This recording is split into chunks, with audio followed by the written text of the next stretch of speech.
work in the dirt. You can keep your wings clean. All work in the dirt. You can keep your wings clean. All work in the dirt. You can keep your wings clean. All work in the dirt. We don't cope, we destroy. Motherfucker, move back. We don't cope. Nope, never. We destroy. We don't cope. Nope, never. We destroy, motherfucker. Good, man. Good. It's an absolute honor to get you on, man. We've been trying to get a bit of a nostalgia theme going on with our podcast recently. We're through the guys who we were all looking up to when we were coming on the scene. So yeah, that's it's prevalent to have you on, brother. I remember I'd literally never seen anything like it in all of my life. Yeah. I was like at the British, and I was like, I'll just fucking quit now. What the fuck is that? There's no point. I just hang myself here, or I'll just tell stories about how I could have been big if I'd have only eaten something else, and I got AIDS, and it's some excuse like everyone else. But no, I'm still trying to do it and failing. But I'd never fucking seen anything like it, and in real life, it was just something else. Good old days, yeah. Mate, there was, what was it? And that Heraldus fucking guy, or whatever his name was. Yeah. You remember when he had that tattoo of like a sword? Yeah, across the chest, he was a big bastard, Yeah, wasn't he he? was a big boy as well. It was when like that UK BFF, I mean, obviously, our man D knows about that, was just on fire every fucking year. We was reminiscing, weren't we, like the last podcast and the one before that, and basically talking about the British, how it used to be, and we all used to just fucking sit and wait around. It didn't matter. Even when I did the juniors, I was the first one on, and I'd sit there all fucking day just to see the super heavyweights come on. And instead of a massive cheer, everyone would gasp, like, what the fuck is these things walking on the stage? And it was just mind-blowing that you had like at least 5, 6, even more ridiculously huge guys, like not just tall and fat and weighing 20 stone. These guys are fucking ripped, solid muscle. And they are as big as Olympians, aren't they? Like ZAK, you at your biggest, what did you weigh on stage? I don't know, the British, that one year, I weighed about 20 stones that year, you know. Fucking hell, yeah. Ridiculous. I overcarved up that year. Fucking hell. I remember what happened was I was feeling fucking depleted, you know, like a couple of days before. I'm thinking I'm too fucking flat. So, do you remember the Kerry K's CMP? He's called Pro Recovery, yeah? Yeah. So, we were talking about that the other day. Yeah, I fucking went through one full tub of them in a day. Oh my God. But were you recovered? Did you recover though? Fucking, I remember I woke up next morning for the show and I was like, what the fuck has just happened? I just felt pumped as fuck, and I just had jeans on that year and a cardigan on because I just couldn't be asked to wear fucking bodybuilding stuff, you know what I mean? And this guy was me, are you competing this year? I mean, yeah. He goes, are you sure? I'm like, yeah. so like somebody was saying on them like UK Muscle Talk fucking websites them days, and saying, oh, I don't think Zak's competing this year. and then I remember like I'm pumping up backstage and everybody just looking at me. I'm thinking to myself, oh my God, they must just think I'm a fat bastard. So, you know what I mean? So I was a bit self-conscious. And I remember walking on stage and like it was first 6 came out and then it was second 6 come out and I was the last one of the last 6. And then we were just going, woo. I'm like, are they fucking booing me or something? Fucking hell. Yeah, so it was like, yeah, that year was a crazy year. It was at the height at the British, wasn't it? You know what I mean? It's like, it was them days where it didn't matter what class you watched, you bought the full tickets for the whole fucking day's show. You know what I mean? So you watch everybody. It's like now, it's so fucking shit because you go to shows and people leave after their class is gone. You know what I'm saying? It's like nobody's waiting around anymore. It's like you got small fucking places, you know, where they're hired out and what fit about 150 people. And it's like a conveyor belt. First class comes on, people watch that, go. Second class comes on, people watch that, go. And it's like, I don't know, I just don't think there's any fun left in it anymore now, you know? I don't go to any shows anymore. Just that factory. It's like fucking 6 hours of bikini girls and broad short guys, and then the bodybuilders come on. There might be one or two guys in each class. You're lucky to get one good physique in the whole show, in comparison to back then. And you look at every fucking class category was stacked, weren't they? No, we are getting some good British guys coming out. It's like oh yeah, they're there. Yeah, exactly. I think the problem was, you know, them days and the early 2000s and the late 90s, the fucking bodybuilding scene was at its peak with fucking Ronnie J and all these fucking people. So to make it then was a lot fucking harder. You know what I mean? Because you was in the mass monster era, and now, you still was, you know, you got Rami the mass monsters, but you've got a fair chance at winning the smaller shows. You know what I mean? So you've got a fair at doing well as a British competitor, and there's some good British lads out there, and they're doing great. You know what I mean? Which is great to see. Whether it's bodybuilding, whether it's bikini figure, men's physique, or classic. You know what I mean? We've got some good bodybuilders now coming out of this country, which is good to see, and got some good 212 guys also, you know. But it was the fact that the UK BFF, you only had to go to one. I mean, NABBA was still thriving as well. I was looking back at some of the NABBA stuff. That was some mad shit as well, even up to, you know, and there was only like two places you'd go and see them, and they'd all be at either one or the other. And now there are, you know, probably equally the amount of great people coming and being generated out of the UK, but they're dotted around, aren't they? They're not. How many feds are there now? Like you said, back then was 2 federations, that was it. There's a different fed every fucking week now and now. They're just making up numbers and names. I can't keep track of it all. So you're probably getting the same amount of good guys, but they are so spaced out over different federations. You get one in one show, instead of having them all stacked up in the same line. But that's what you want to be in, isn't it? When you're at that like you at your biggest, in your prime, you want to be up guys at your level, isn't you? You don't want to just walk on stage and blow everybody away.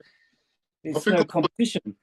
You have to remember that there were two main federations, NABBA and UKBFF, and you knew who the fucking Mr. Universes were, and you knew who the British champions were. The problem you've got now, you don't know who the fuck is who, and what titles they want to get the pro card, and that's the problem. For me, like being a British athlete in this day and age, I would want to win the British title because that's a good title to win. Like, I don't think it's fair for people to jump around in different countries and get their pro card. If you're a British citizen, get your fucking British title on home soil. Why go to fucking Bangladesh or Ethiopia and win your fucking pro card? You know what I'm saying? Where the you got no competition, and vice versa for other countries. I think, you know what, stick to your own countries, get your pro card there, and get the best out of the crop from the UK soil, and then people will know who's who. It's better. It's better for the social media. Dan, your plan is fucked for next year now. Oh, mate, I was going to do the Azerbaijan Classic. But even if you just took the British shows, now there's still more than one opportunity, so there's still a reason to stay on home. And you're right, if everyone did that, then you'd have like rivalry, even if it's a bit fake. You could have a bit of a to and fro. Makes it exciting, doesn't it? It's interesting. Yeah, because then you will be like, I remember my day was like ZAK, Dazball, Alvin Small, Stuart Core, you know what I mean? All these fucking guys coming up, and it was like good for the fucking British because everybody wants their hometown boys to win or whatever. Do you know what I'm saying?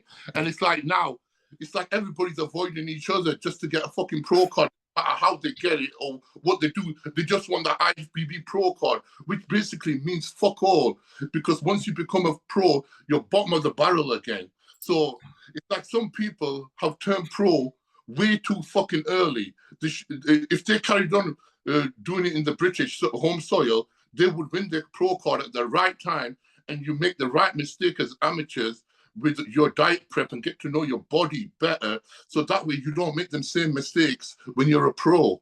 and they cost you a lot more when you're a pro. Do you know what I'm saying? You are right, Zach. 'Cause I remember looking at some of these pro lineups recently, right? And there's been like names in there that says UK next to them. I'm like, Yeah. who the fuck is that? Yeah.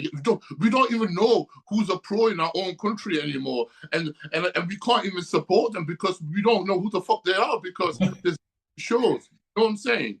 And it's like only time you know that is like you said when you see a show's competitor list and there's about 3 or 4 British people and you're like, what the fuck? Who is this person? I don't heard of him, which is bad for me. Being and for yourself being in the sport.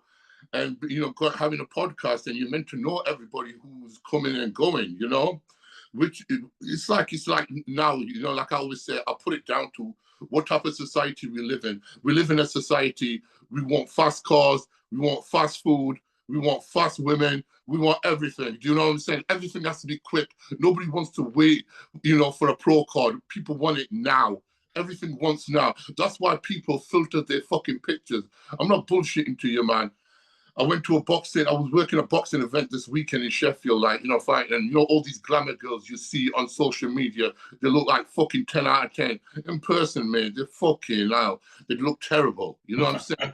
Mate, I worked in strip clubs and shit all my life. I've seen the worst of the worst. Across the room, you're like, oh, she looks nice. Every step closer, you're like, oh, fuck. When the lights come on, you run out that door. You're not even sure if it's a woman. I mean, some girls, why they don't fucking smile because they got fucking bad teeth. A lot of these girls think they can get their fucking lips done, tits done, and teeth done in Turkey. It's going to make them a superstar. No, it fucking doesn't. You know what I'm saying? It's like we're living in a different era. Everybody's filtering their fucking pictures, coming up to a show. You're thinking this person that looks like Mr. Olympia. And then he's not even a pro yet. But all of a sudden you see them get up on stage and you're like, what the fuck? You know what I mean? Is that even the same person? What happened to his condition? It's like they lie about the condition coming up to a show and people have that high expectation. And when they see that person on the show and he's doing nothing but setting himself up for failure, why not show yourself at your worst under the worst lighting? Because you know why? Because it's not going to get likes and people are going to say he looks shit and you know what, and it's going to make him feel self-insecure. Then don't post no pictures. Simple. Do you think social media has ruined the sport as it is? No, I say the whole fitness industry.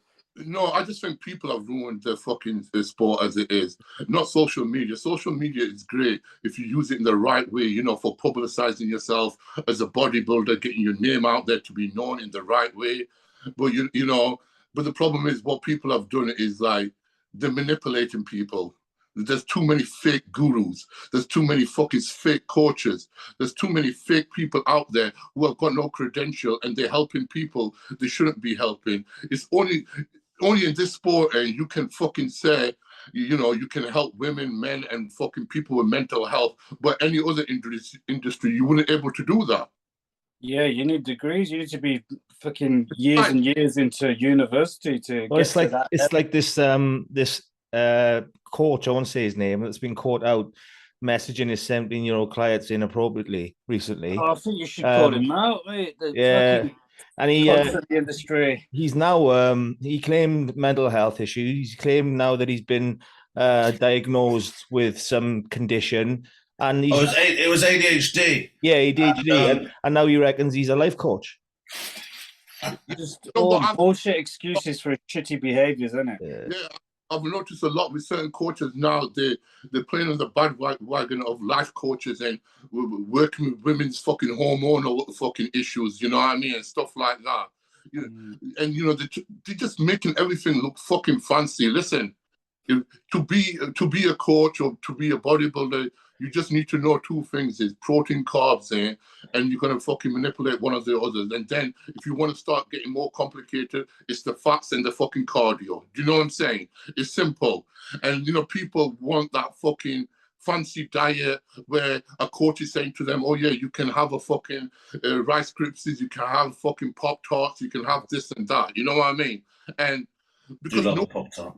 Yeah, nobody wants a hard fucking diet, you know what I mean? Everybody wants a coach what's going to give it easy, you know what I mean? But when it comes down to it's fucking basics work. Look at the 80s bodybuilders. You know what I mean? When you started, Zach, I know that one year when you won the British, you was working with Neil, wasn't it? Yeah. Who did you work with before? Or did you prep yourself a lot? Yeah, Paul Jenkins helped me a lot before that. You know what I mean? So he's got his company, you know, DNA Lean. So so Paul was very knowledgeable in what he was doing, and he got me up to a good level.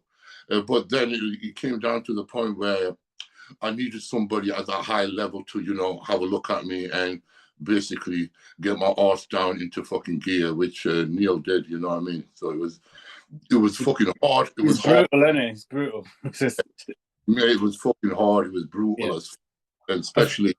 I wanted to reverse just to one of the points that you said, which is you were saying people now are avoiding each other. Once they figure out who's doing the show, they'll actually avoid them. Whereas when the British, you had no choice, you had to, and you seek them out, you know.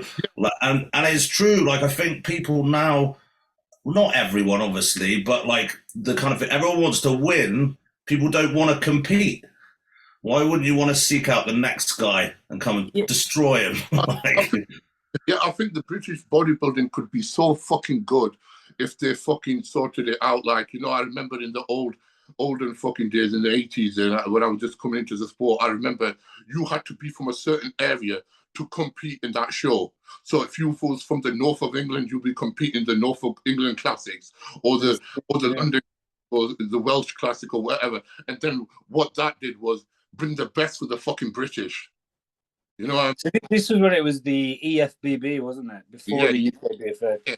And then that way you had the fucking rivalries, you know what I mean? And them days, it were fucking serious rivalries. You would see bodybuilders on stage, man, fucking bumping each other, and you would see people in the fucking audience there, fucking their fans getting ready to fight each other, man. Like, I remember it.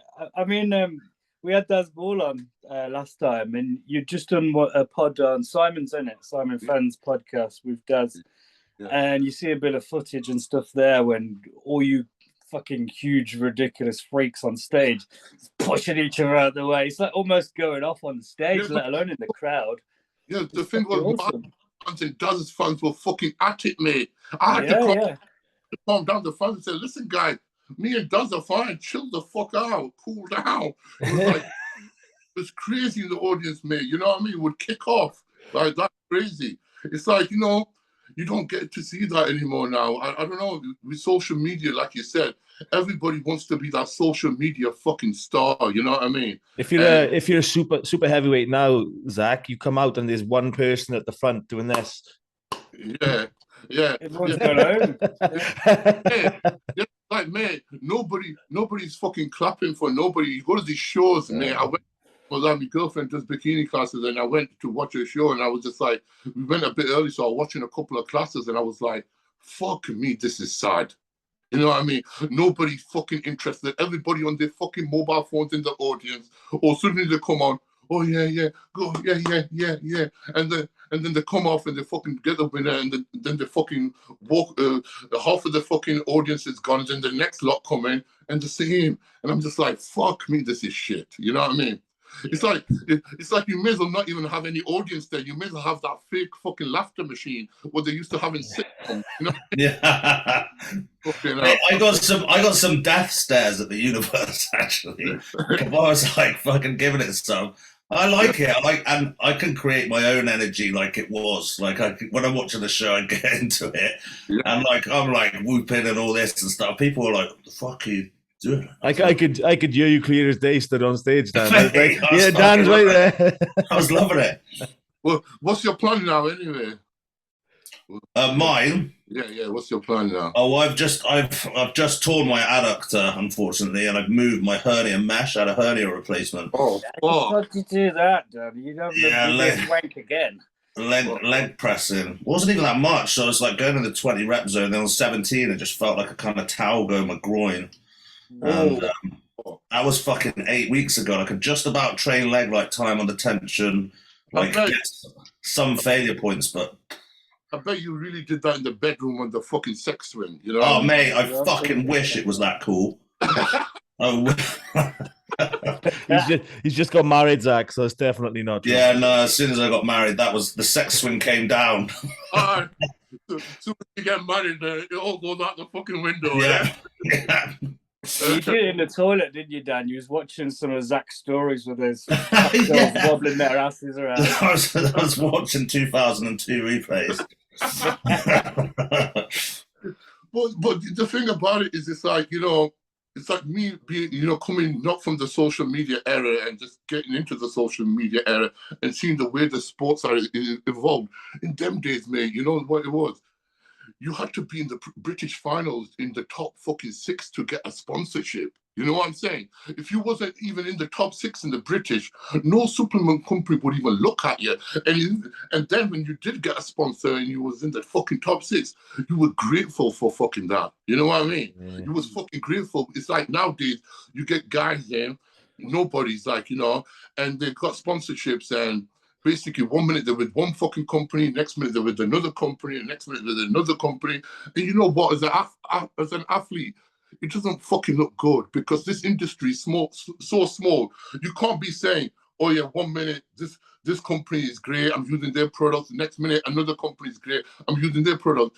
It doesn't fucking look good as you as an athlete, because as soon as the other companies realize what you're doing, they'll see you're blacklisted. You know what I'm saying? Well, a lot of it now, though, is how good you are on social media. You tend to find a lot of these guys with the best sponsorships. And actually, nobody's in the bodybuilding world. Yeah. They're just really good on computers. Yeah, mate. Listen, I've seen so many people in the fitness industry with 1 million followers, and half of them I'm like, who the fuck is this? Who the fuck are you? Like, if you walk through an expo, who would actually queue up for this person? Yeah. You know what I'm saying? Yeah, It's like you don't even know these people. You know what I'm saying? That's the issue you've got. It's like half of them have got fucking fake followers anyway. You know? Yeah.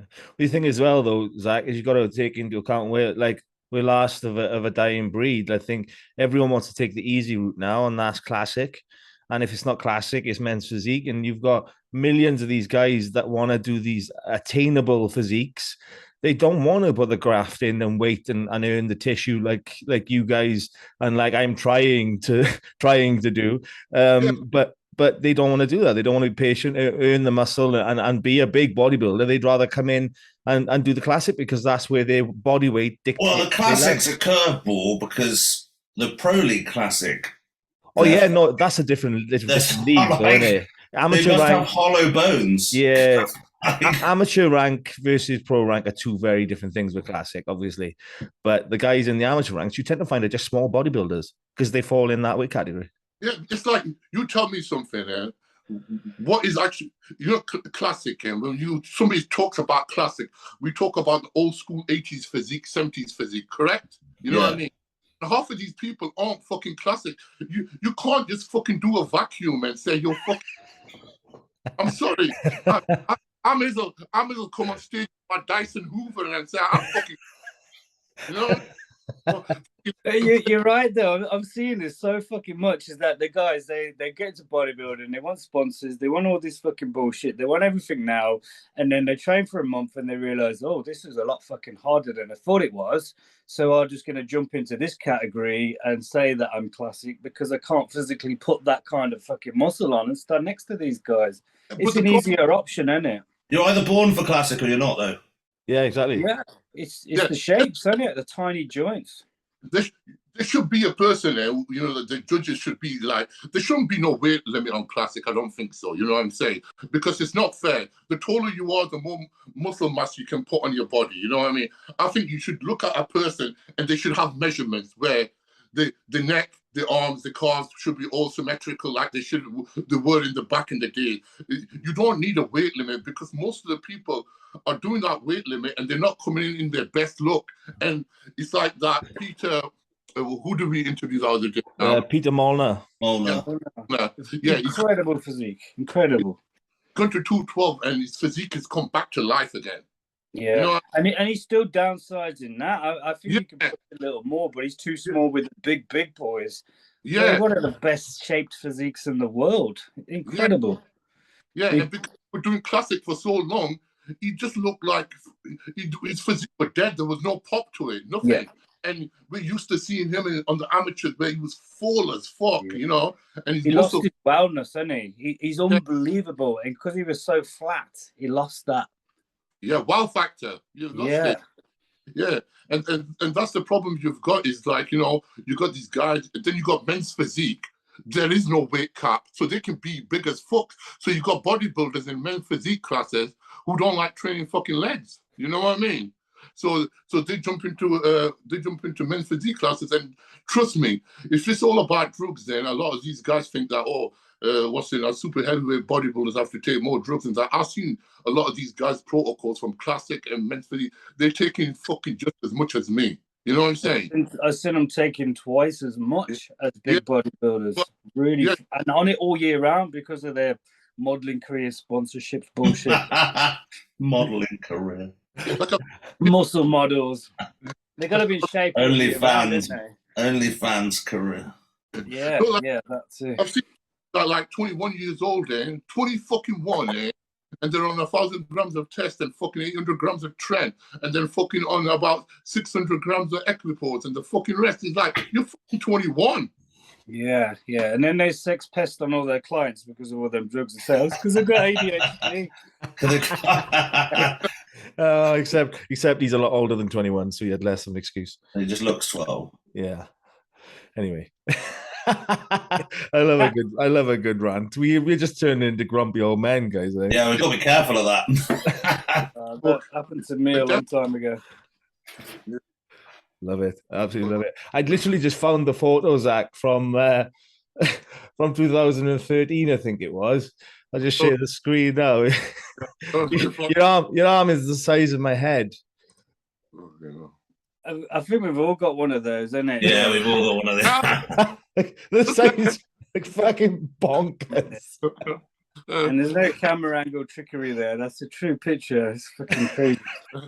Is that when you put that 17 look, eh? Yeah. Yeah, I don't know. Obviously, that was the UKBFF finals, but that was obviously.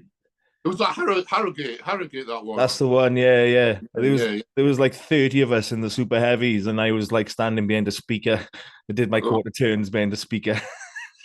So what are you doing now with yourself? Are you still competing? Yeah. Just finished an 11-month prep.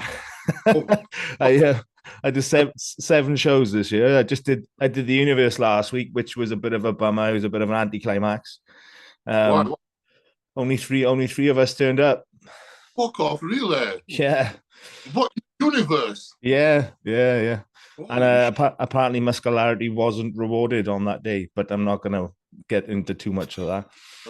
I mean, the real, I mean, obviously the result was not, it is what it is, but there was probably 20 bodybuilders in all of the classes combined. Really? Yeah. I think that's sad, isn't it, now? Yeah. It hurts to hear that, doesn't it? Like PCA is taken over now or something. Is that it? Yeah, PCA is rammed. A lot of people don't even know what NABA is. Like, I personally think NABA should actually like publicly apologize for fucking it up and try and make amends with like people and the scene and try and build it back and remind people what it was, what it means, and how important it is for the heritage of bodybuilding. They've stuck to their guns. They've not moved with the times, and they're just going to die. They've already removed class. So they've removed a class. So they removed class 4 because there's not enough people. There was no prize money for the pros. It was bad, mate. It was bad. Fuck me. I remember the last time I went to the fucking Universe was when it was fucking, Blackpool. You know what I mean? There, fucking used to be fucking amazing, mate. Fucking hell. It used to be fucking packed. You know what I mean? It was fucking packed. And there's no spectators really. Maybe the place was had a quarter full. Do you think this is down to COVID? That's why the UKBFF and NABA haven't moved with times, and that's why they're fucked up. Yeah, pretty much. That was the nail in the coffin, wasn't it? Because they hadn't moved with social media. Their website was updated once in the last 25 years or something, and people buy into that stuff nowadays. I bet you know what we're going to have in the fucking future, eh? You know what it's going to be? There's going to be no spectators at all, and people will just it'll just be competitor only and judges only to save fucking money, and that's all it'll be. You know what I'm saying? Because you know what I don't understand is that you got fucking IFBB, and you got fucking, it's the #1 federation in the world, and they can't even fucking get live streams around. Oh, mate, I know. It's so bad. It's like, mate, do you guys want money? It's like you got boxing events there where people are bashing each other's brains out and they're moving around the ring, and you got 3 cameras fucking live streaming events, but we can't do one fucking camera pointing the stage where there's fucking 10 competitors. You know what I'm saying? We don't have to fucking do all these dumb angles and everything. You just have to have one person with a camera pointing it forward. We got better people pirating videos in cinema and hiding it. Yeah, I've always thought that was fucking ridiculous. PCA have managed good live streams. PCA managed good, but yeah, still even. And also, say you have the Olympia that's been on or a pro show and you're at work or whatever, you can't download it anywhere.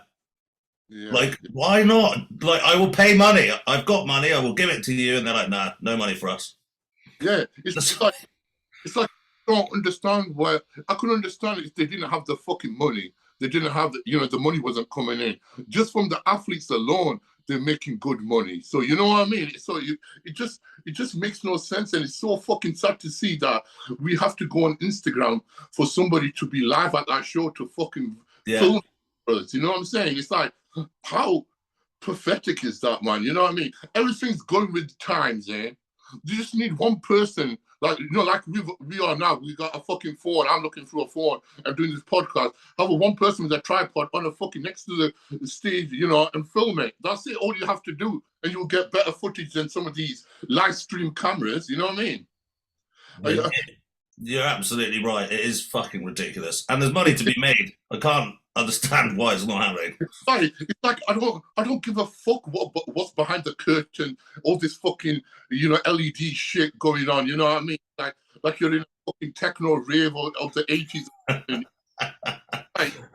Like these bodybuilders diet all that long, suffer and sacrifice, and we can't even showcase their physique to the best of our, their ability. If you want to do advertisement, that's what you've got. Fucking production for, computer editors for. You can fucking edit. You can put like a basically green screen behind the fucking competitors. You know what I mean? Yeah, no, you're right. And you can see like a lot of these fucking backdrops you see, like literally that's all, when you look, that's all you can see is the backdrop. You can barely see the fucking guys that are in front of it. What they have to do is just look at the tallest fucking competitor, eh? Hopefully Giant James doesn't enter that show, then they'll be all right. So have the logo above the tallest person. Do you know what I'm saying? So you can see that, and below them, we're in front of the stage, and that's all you fucking need. Why the fuck do we need to know? See all these names on the screen. We don't give a fuck who's sponsoring that show. You as promoters give a fuck, so you should be promoting them on social media and everything else. Do you know what I mean? Yeah, basics. Yeah, it's just like at the moment, like bodybuilding stage-wise is going backwards, the production of it. Like we had better fucking, the Olympia in the 80s and 90s were better. Do you know what I'm saying? Yeah, man. Listen, right, before we get too deep into this we haven't even done the intro. I haven't done the intro, and I'm probably not going to do an intro now because we're too deep on this. But what I would like to do is, Zach, if you don't know who the fuck ZAK Carney is, get the fuck off this podcast. Oh, exactly. I don't even need to say that. I'm sure, like, it's fairly obvious. If you don't know who Zach is, this podcast is certainly not for you. But what I do want to do for those who kind of know of you, who were on the edge of the time where you were, at the peak for British bodybuilding, and then what I want is just basically like a whistle stop tour of your career. What got you into it? Because I know you were obviously a much smaller guy before you started bodybuilding, and then you just kind of blew up. And just give us a rundown on what got you into it, and just a quick whistle stop. Yeah, like I said to you guys, man, I was brought up in the fucking masculine era, you know what I mean? Where when you was a kid, you saw masculine fucking cartoon characters like He-Man, Incredible fucking Hulk, you saw fucking Thundercats. All these people had muscles on them. So, you grew up in I grew up in an era where masculinity was at its fucking peak. You had TV shows like fucking 18 with B.A. Brackers. You had WWF wrestling with Hulk Hogan, Ultimate Warrior. So you're telling me, like, you know, being brought up in that era, it's like what you see and what's around you. That's what you want to become. Do you know what I mean? And that's the problem, is people say masculinity is fucking toxic. It's not fucking toxic. It's only toxic if you're a fucking toxic person. You know, you can't say every man is a fucking dick. You know what I mean? It's like saying every woman is a cunt then. You know what I mean? Simple as that. So it comes down to you as a person. Hey? It's true though. You know what I mean? Yeah. So you know, then watching movies like fucking Arnie's movie, like Commando, Predator, Rockies, and stuff like that. And that's how I started off. I wanted to go boxing. I used to do press ups at home, and used to watch Van Damme movies. You know what I mean, and stuff like that. Just used to do stupid stuff at home, like chin ups and, you know, sit ups and things like that. And from there, like, got further into it. And then I remember, like, when I was like 15 years old, and I went to town, and we was at W.A. Smith's, and I looked on the fucking top shelf, and it was porn there, of course. And then next to the porn section, it was the bodybuilding magazines. You know what I mean? So I reached out for the bodybuilding magazine. So it was an Arnold special one. So, I remember reaching up, and I couldn't reach the bodybuilding mags, and some woman was like, "If you're not tall enough to reach it, you're not old enough to buy it." Yeah, no, he shit out. He did. He went to point up to the porn mag, and she asked which one. He went, "Oh, no, that one." Yeah, so you know, I was looking at the magazine, and I was looking at all these bodybuilders. First time I saw bodybuilding, you know what I mean? And I was like, what the fuck is this? You know what I mean? And it's like, either you look at something and you're repulsed by it, or you look at something and you're fucking in awe. And obviously I was in awe. It's like, so what? I got this, I couldn't fucking afford it. I'm only fucking 50. The magazine cost about £5. So I remember coming back from school, I used to read it all the time, fucking come back. And fucking one day I just thought, fuck this, I'm going to steal it. So I just licked it.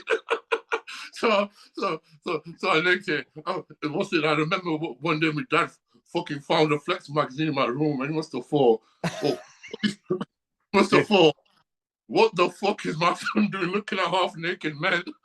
As long as he didn't find a box of tissues next to it. All the pages stuck together. What is it, Ronnie Coleman's ass? You know, fuck, you know. I laminated the pages so I could wipe them off later. You know what I mean? Yeah, so, you know, from there, I just got the buzz, man. I just thought, you know what? So what used to happen was when I was 15 years old, we used to go to a school, and one day we used to have activities where we could play badminton, we could play football, and they had a little weight area room, just with like a barbell and dumbbell and a bench. And I used to go there, you know what I'm saying? So I used to enjoy doing that. I didn't used to enjoy doing team sport and stuff like that. So, you know, from there, just like messing around. And then when I left school, basically, you know what I mean, started going to a gym, and I could only afford going once a week to the gym, because, you know what I mean, wasn't from a well-off family and everything like that, you know what I mean?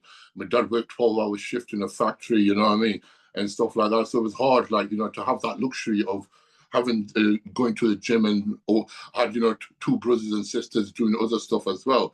So I used to go once a week to a gym on a Saturday, and I used to train all my body, and started getting decent results from that. I remember, like, just used to go on and off, and when I was about 18, I joined this proper like gym like there, and that guy says to me, the owner, "My God, I'll do a show. It's in a couple of months' time. You should compete. You look good to compete." I said, "No, I can't do it, man. I can't fucking afford to compete." He goes, "Listen, if you compete my show and I think you'll win, I'll just let you train as many times as you want for free. Just come and go as you want." So I thought, okay, cool, no problem. I did that.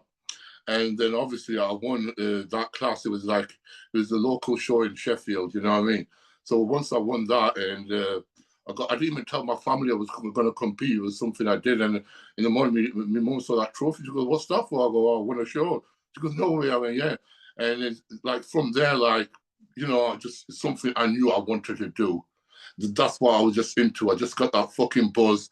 And I just been around the right people in the gym. I thought, this is where I want to be. I'm not with my other mates fucking about, you know, doing bad things and shit like that. So, you know, most of my mates, you know, going down the fucking route of selling drugs and shit like that. It was just that one of them times. So it's good that I was around people who were positive influence on me, the elder people. So, you know what I mean? From there, it was just like one step at a time. I didn't even know nothing about becoming a pro. All I just knew was that I'm doing this sport. I'm liking bodybuilding. I competed with the A and B. That was the natural federation. I won the juniors with that, and then I was doing the open. Then I remember that year they came to test me like 3 times at my house randomly to get drug tested because they didn't believe I was natural. Was you the only one they tested? Yeah, exactly. Because and then so they'll give me such a hard time. So that, you know, coming up to that show for the men's British final, and I came second to the reigning champion in that federation, and it was because of whatever reasons. And then I thought to myself, you know what? Fuck this. I'm gonna enter other federation and do what I fucking need to do.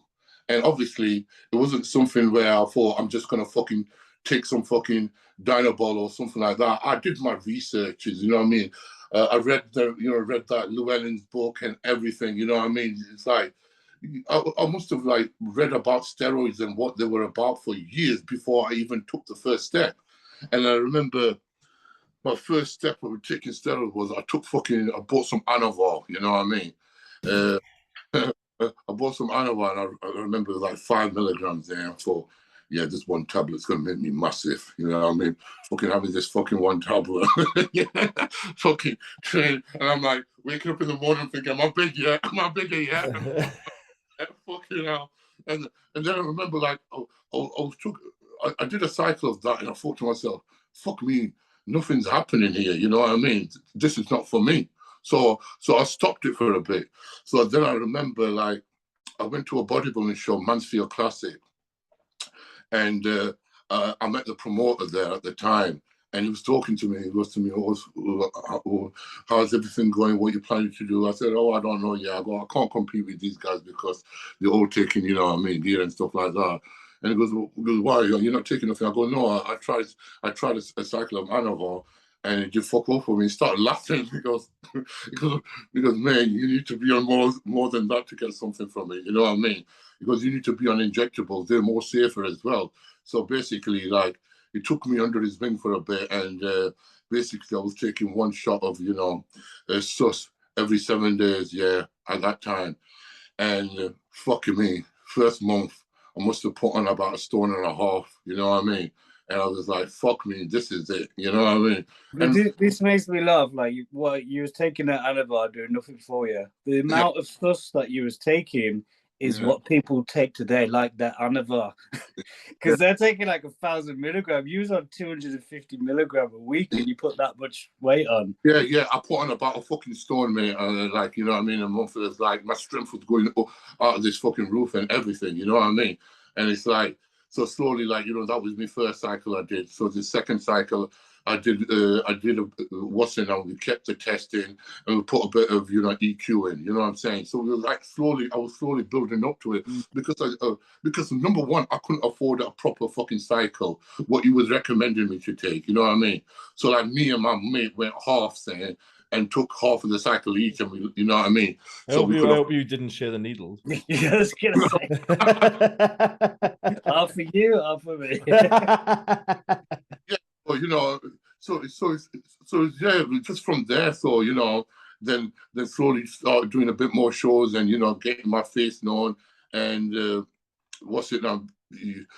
People start coming to your show, and you've got your loyal British fans who love to see young and up and coming guys fucking want to compete, and you know, like the same way we want to see young guns compete in bodybuilding, you know what I mean? And we don't see it that often because everything's more diluted now with different federations. Where there it was just UKPFF and it was the NABA, and you had the rivalry between NABA and UKBBF because sometimes you'll have athletes switch over. And it made it more exciting. Do you know what I mean? And you get banned from the UK BFF if you went to do the NABA show, wouldn't you? Yeah. Of course you would. Yeah. Mm. But other way around it, you wouldn't. You know, Yeah. Stupid. Yeah, NABA always let the athletes compete with the UK BFF. You know what I mean? And why not? You should be able to do whatever fucking shows you want, unless you're pro level. I just think to myself, you know, if you're an athlete and you're not under nobody's obligation or on a paycheck to compete with our federation, so why shouldn't you be allowed to compete with whoever you want, you know? Yeah, at that stage, you're paying them, aren't you? I pay you so I can compete at your show. So why are you saying I can't compete somewhere else? It's fucking bullshit. Yeah, so there I was doing my own diets, learning about my own nutrition. You know, we didn't have gurus and fucking coaches. It wasn't a common thing then. We would have people like, you know, from the gym who's competed, and they will give you advice and pass that advice on to you. You know what I mean? And like, it was basic fucking. I was eating a fucking tin of tuna, mate, fucking 4 times a day with a fucking baked potato. I was eating that much fucking tuna. I thought it was a fucking dolphin, mate. You know what I mean? Fuck. I thought to myself, if this is what fucking real bodybuilding diet's like, I don't think I can fucking handle this. You know what I mean? Fucking horrible eating just tuna out of a tin. I used to have the same 5 tins a day. So I was vomiting eating it. I'd have to blend it and drink it in brine. Yeah, I would take a mouthful and then wash it down. Take a mouthful down.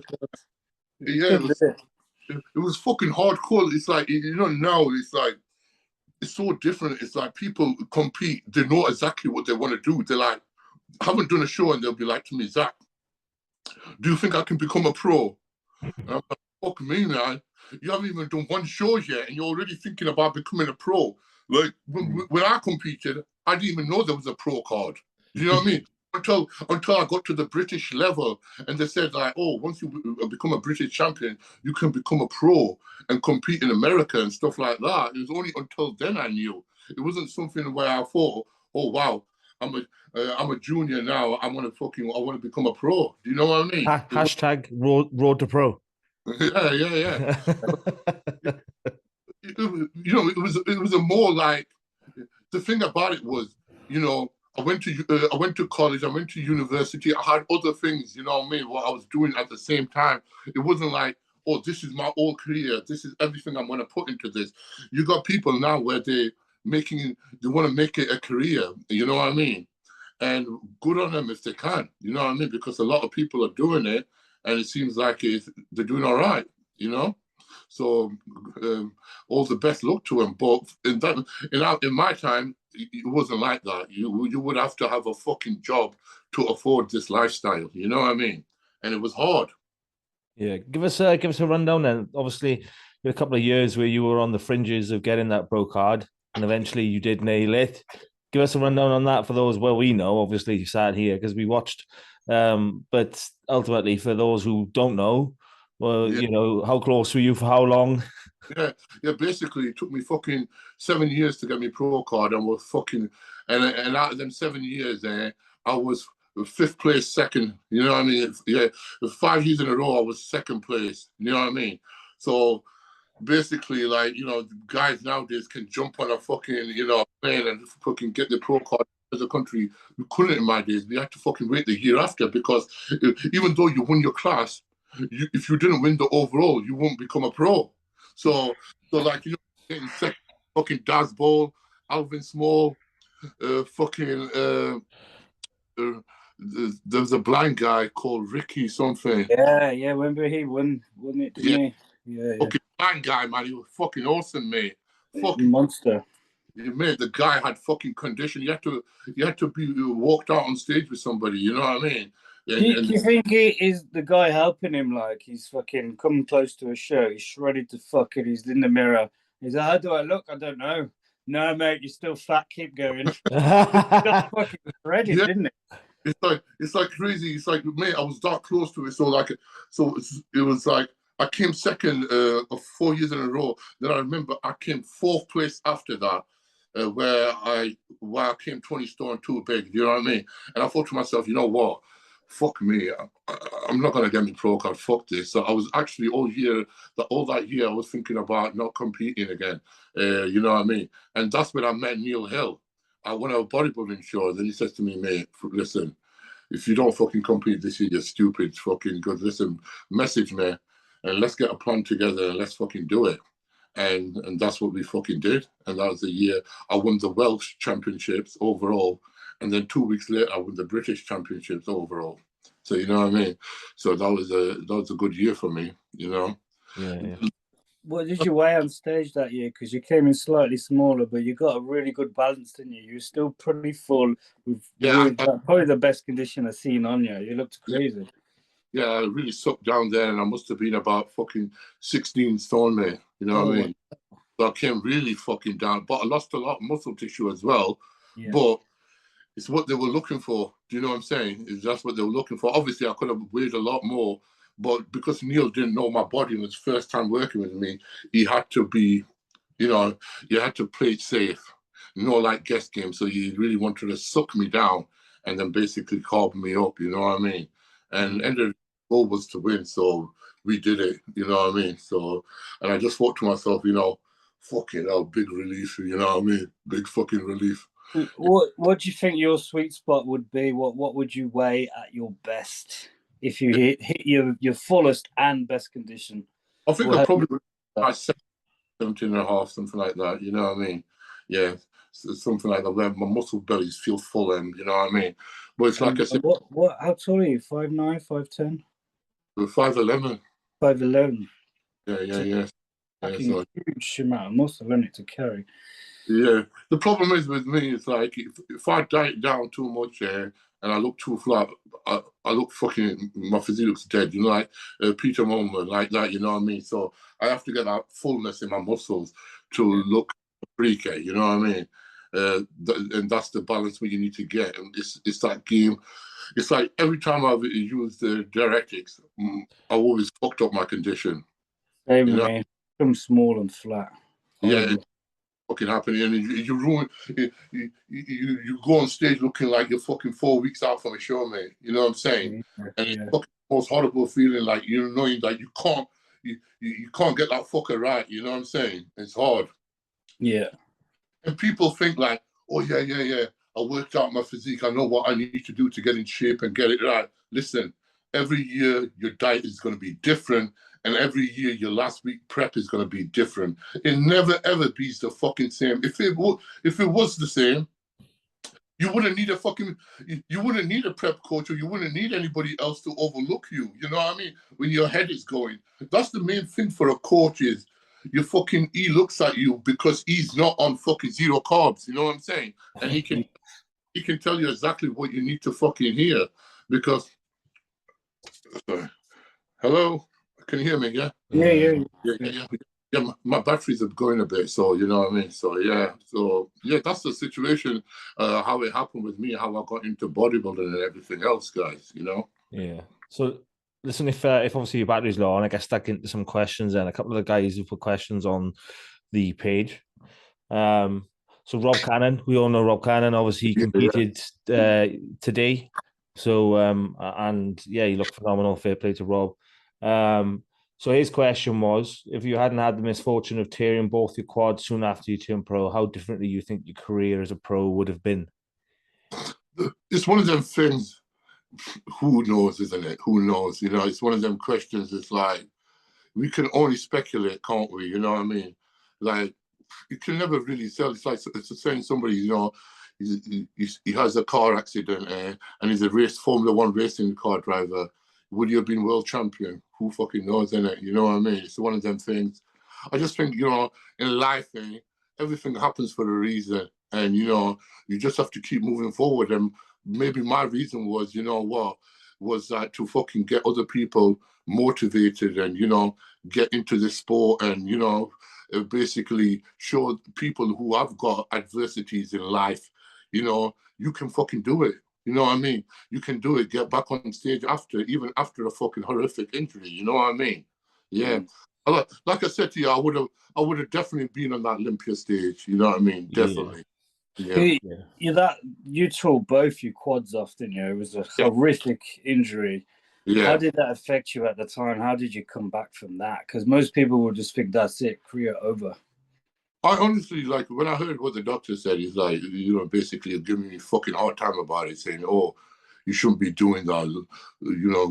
What's that now? Like, why are you lifting so much weight up for? I've been looking at him and thinking, is this fat bastard for real? You know what I'm saying? Like, is he for fucking real? He's telling a person who's an athlete, why are you lifting fucking heavy weights up? It's like, have you ever done anything in your life to challenge yourself physically? Why are you lifting that fucking McDonald's in your fat mouth every day? I did the same thing. Do you know when I tore my pec off? They rushed me through to the A&E, right? They thought I was a rugby player. Yeah. And then as soon as I told them that I was a bodybuilder, it was almost like I was a rapist. They literally just went, "Oh, you'll have to come back on Monday." That's why I always say to people, if you go to a hospital for an injury, never say you're a bodybuilder. Never. It's like this. I remember I was in the hospital and basically I was sat there with both of my quads torn with fucking crutches on and everything, yeah. And basically they're treating me like fucking shit. And then there's a guy, a couple of beds down there, and he's a fucking alcoholic, yeah. Oh, yeah, don't worry, necessary. We can sort you out with this. We can sort you out free membership. We can sort you out with all fucking, all these fucking loans and grants where you can fucking get. But us, we get fucked off. You know what I'm saying? It's like how they look at us. You know what I mean? But that person is like an alcoholic and costing the taxpayers so much fucking money. You know what I mean? But it's fine. You know what I mean? That's the way they look at it, aren't they? It's fucked up, man. Fucked up. It is just a bodybuilding thing. If you're like rugby, football, then I get that. Yeah, my son plays football. Yeah, we'll get you straight in. I always say to people, never fucking say you're a bodybuilder when you get anything. Just say you're a fucking rugby player. That's end of. Yeah. That is golden. That is golden info for anyone. Never, because they're just like, show a stupid fault, you broiler cunt. Because they look at us and they think of us as steroid fucking junkies, and they don't think of rugby players like that, or football players like that, or cyclists like that, because our physique shows the muscles and associated with steroids, and their bodies don't show that. You know what I mean? And that's why they get away with it. Well, I'll say for sure anyway, Zach, I remember when you tore both your quads, you were obviously the poster boy for the super heavies for Britain. Yeah. You'd obviously turn pro, and I guess for a lot of us at the time, Dan probably included, that's kind of what we were chasing. For those of us who like the mutant look, that's kind of where we were looking at. We're not looking for. I wasn't born with the aesthetics and all that good stuff. But I remember I was, I think I was hack squatting like 10 plates aside the same day that happened. And I remember going, yeah, I'm going to stop doing that. mate, I was devastated. So I can only imagine when I heard, like, I was like, no, he's a guy. He's going to do the thing. So I can only imagine, like, obviously hindsight paints a different picture for everyone. Yeah. At the time, that must have been mentally horrific, more than anything mentally. Yeah, because the worst thing about it was, guys, it was like, been chasing for that pro card for so long, and you get there, and then you get that fucking another obstacle in your fucking way, and you're like, oh, fuck me, man, give me a break. You know what I mean? God fucking, please give me a fucking break. You know what I mean? And then when you get your fucking sponsorship, Flex Magazine taken away from you as well. And then Utrecht still kept me on, but it was good. And then Utrecht kept me on because there was the main, backers, financially for me. You know what I'm saying? Mm-hmm. And which worked out great for both of us, doing my road to recoveries and stuff like that. And I think, people got to see another side of me as a bodybuilder, not as a bodybuilder, as a person.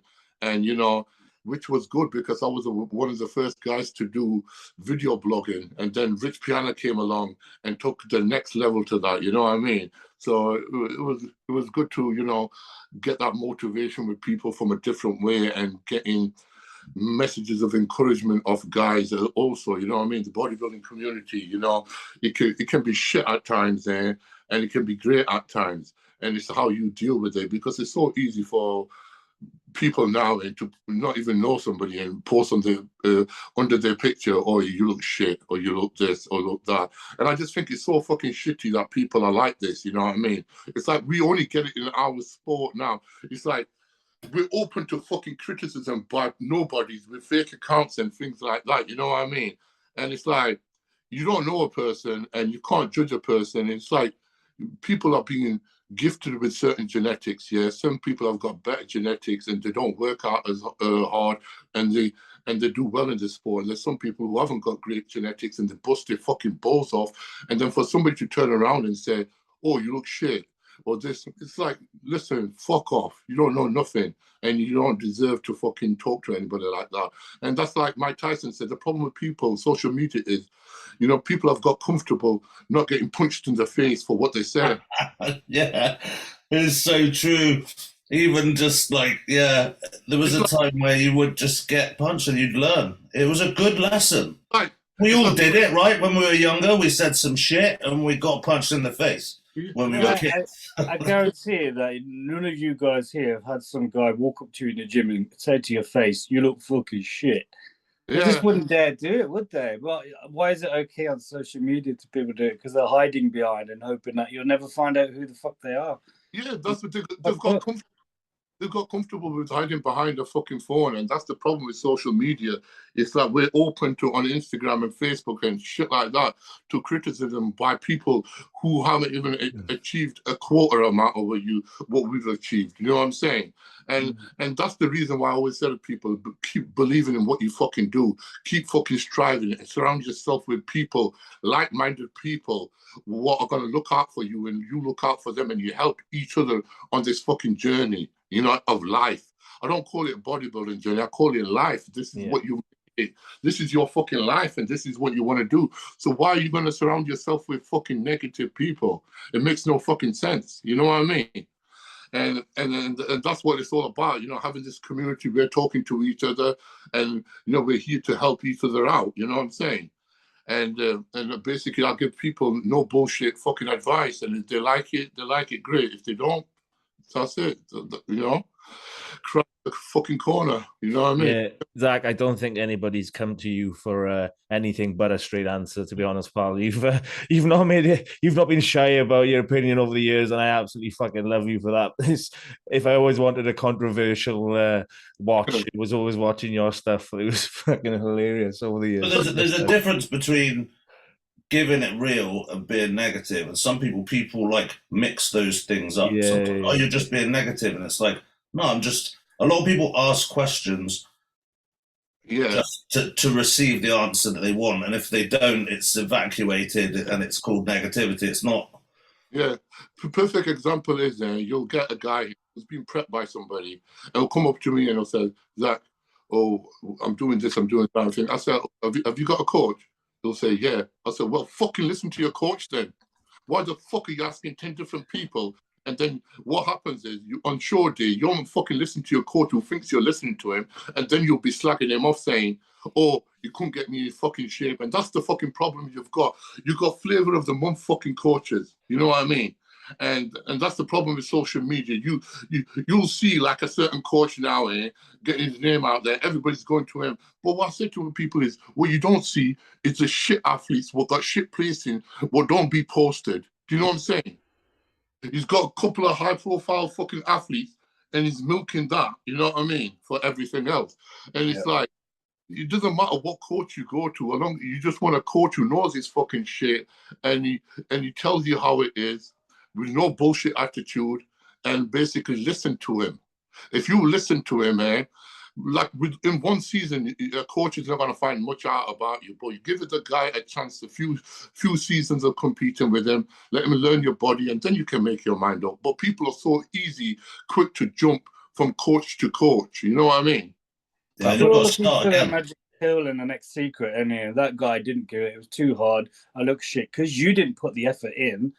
And then they just jumped straight to the next one because maybe he's got the secret and throwing fucking hundreds of pounds at him every month. Yeah, put it this way. Dan coached me all this year, right? The first batch of shows we did earlier this year, I was 105 kilos on stage. We were on stage at the Universe and the UK's the week before at 110. Yeah. 5 kilos heavier like a couple of months later, and it was just refining and Dan learning what works for me and not overcomplicating things and just literally doing the do. Like, you know, we went and died in a bush, as Dan calls it. What people don't understand is, like, once you've got to that condition, And it's not about keep on dieting down. It's about feeding the muscles back up again. Oh, you're going to come in flatter and flatter and flatter.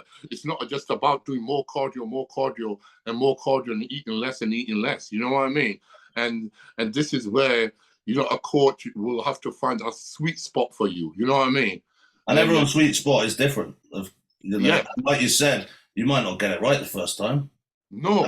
And to expect someone to switch and instantly have the magic, it might do, but it would be a lucky guess. Yeah. And that's the problem. You'll get some coach and might get it right with the person the first time, and then the second, third, and fourth time they'll get it fucking wrong with them. Do you know what I'm saying? So it's not like one coach is the fucking best there. Yeah, there will be some coaches what have got fucking great athletes. Yeah. But you can't judge them on great fucking athletes. You know what I'm saying? You have to judge them on the mediocre athletes. And look at their record on how many different people they've got in shape. You know what I mean?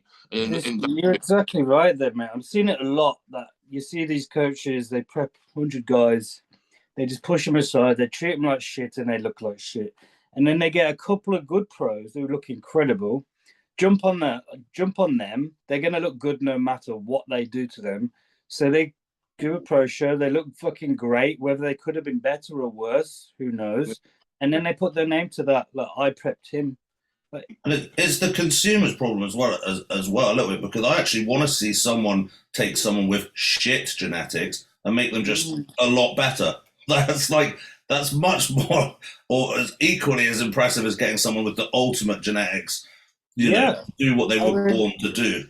Yeah, but they don't share it, and I'd actually like to see that. I would find that inspiring. I would like to see somebody and see a junior on stage and say to that junior, you know what, you're going to become a pro. I want to take you under my wing. You know what I mean? Let's fucking do it, and let's see if you can do it. And you know what? Let's see if that coach can fucking do that. You know what I'm saying? You know, like you know yourself, I've seen some kids in my fucking gym, and you got the eye and you see them training. You think to yourself, you know, that kid there in a fucking 5 years, he can do fucking great things. You know what I'm saying? Yeah. And there's some kids you can see and you think to yourself, and he looks fucking natural, and he's fucking on a grammar fucking test and this and that and trend, and you're like, and he's like, oh yeah, I want to win my pro card, and you just shake your head and you think, he's walking around with his logbook and his flip flops. Yeah, but like, yeah, you could definitely turn Crocs now, mate. Crocs, come on. Oh yeah. Crocs now, yeah. But don't say that to James Hollinshead. I do own one pair of Crocs. Yeah, so here's a question that might have been in the question box but just come up, and it's just because I have some friends that are Muslim as well, and how you deal with bodybuilding through Ramadan, because it does come up. Yeah, like I said to you, the thing what Muslims have got to realize is bodybuilding and Ramadan is you can only eat so much, so you can't train to put muscle size on. All you train is to maintain. So there's nothing else you can do. You can't hit balls to the wall to train, because you got to remember, you wake up at 5 in the morning and you got to eat before sunrise, So sunrises at that time might be 6 o'clock, If it's in summer, it's going to be, you know, earlier. Winter, it's going to be later. And then your fast opens up later on at night, because at the moment it's around what's it now? It'll be like around February time or something, March, you know what I mean? And so it's going to be like 7, 8 o'clock. So you got to eat at, when you fast opens, 7, 8 o'clock, then you got to eat at 12 o'clock. And then you'll be lucky to you got to stay up through the night if you have to eat 3 o'clock and then back 6 o'clock. So the most meals you can get in you is probably 4, you know what I'm saying? Yeah, and your sleep's going to get fucked in the process. Exactly. So that's why I said to people, I go, listen, just make sure you don't fucking eat them fucking onion bhajis and then samosas to put the fucking fat on, and just eat fucking clean. Because a lot of people, when they're fasting, they think they're going to be fucking ripped by end of Ramadan, but they're not. It's worse, isn't it? If that was the secret, we'd all be dead.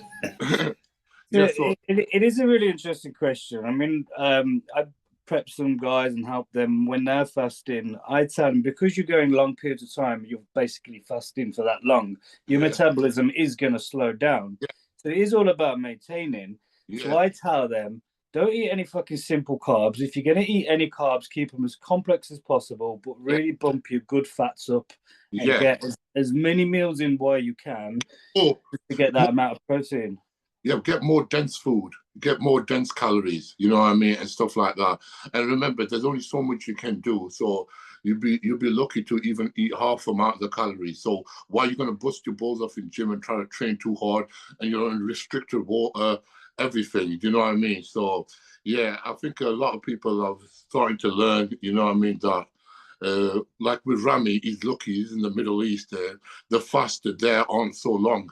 So he can do it. And they basically shut everything down in the day, innit? And all the businesses closed down and everything's open a lot longer at night. Yeah. It So helps. It helps. it's faster, a lot shorter there. So you're like from 7 o'clock to like 3 o'clock they open. So you're fine. You know, you can get away with it. So what would be the typical kind of foods or meals that you'd eat during that time? I still would eat same. I would eat eggs and oats. You know what I mean? Like that. You know what I mean? I would eat, you know, rice, brown rice. You know what I mean? I would eat steak. You know what I mean? Slow releasing proteins. You know what I mean? Like that. You know, and still eat salmon. Still eat, you know, cottage cheese, stuff like that. Nothing really changes. It just changes in the order you're eating. But I would be eating more red meat though. Yeah. I mean, do you have the luxury of being any less active in the day during those times? Or do you still have to just work normal hours and do everything the same? So I didn't have that luxury where some people like go to sleep at 7 and they wake up at fucking 1 in the afternoon. You know what I mean? All right. So, you know, if some people like, you know, you got a lot of guys who are taxi drivers or do security jobs or shift pattern work, they can get away with that. But, you know, like I was working from 9 to 5, you know what I mean? Yeah.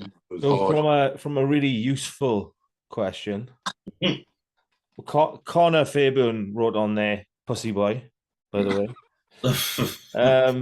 Naked Smurf. So his one was, how did your approach to training change to prevent further injuries after your quad tear? Did you change your approach to training? Basically, I just I warmed up a lot more. You know what I mean? And I trained more with instinctive feeling. So if I felt like this day, like, like I'm going into the gym thinking, you know what, I'm going to bench 4 plates today. But if I started doing 2 or 3 and something didn't feel right in my mind or my body, I wouldn't do it. But before, I would just think, oh, it's just a little niggle in my elbow. Don't worry about it. I'll fucking do it still. Like I wouldn't look at them issues. Do you know what I mean? Yeah. And it's like you get away with it when you're younger. You know what I'm saying? And as a bodybuilder, it's like, you know, once you get in, you know, most get in their 30s, they will know they're more fucking susceptible to fucking injuries. Then in your 20s, you can get away with fucking bad form, bad training, go out on a night on a bender, and fucking next morning you still can fucking squat 4 plates. Do you know what I mean? But it's like when you're in your fucking 30s, you can't get away with that shit, man. You have to be more fucking careful and listen to your fucking body. You know what I mean? Definitely. Okay, so there's a couple of them in here now as well. This guy Mops, he's put like 10 questions, right? So I'll pick out some of the ones that we haven't already touched on. What do you think about today's obsession on optimal training execution, reps in reserve and all that versus the old style grip and rip, going hard to failure attitude? I just think to myself, like, a lot of people fucking confuse training too much with their mind, you know what I mean? And I think sometimes what people need to do is just fucking close your eyes and do a rep and see if it fucking feels right. Do you know what I mean? Your body will tell you what feels right.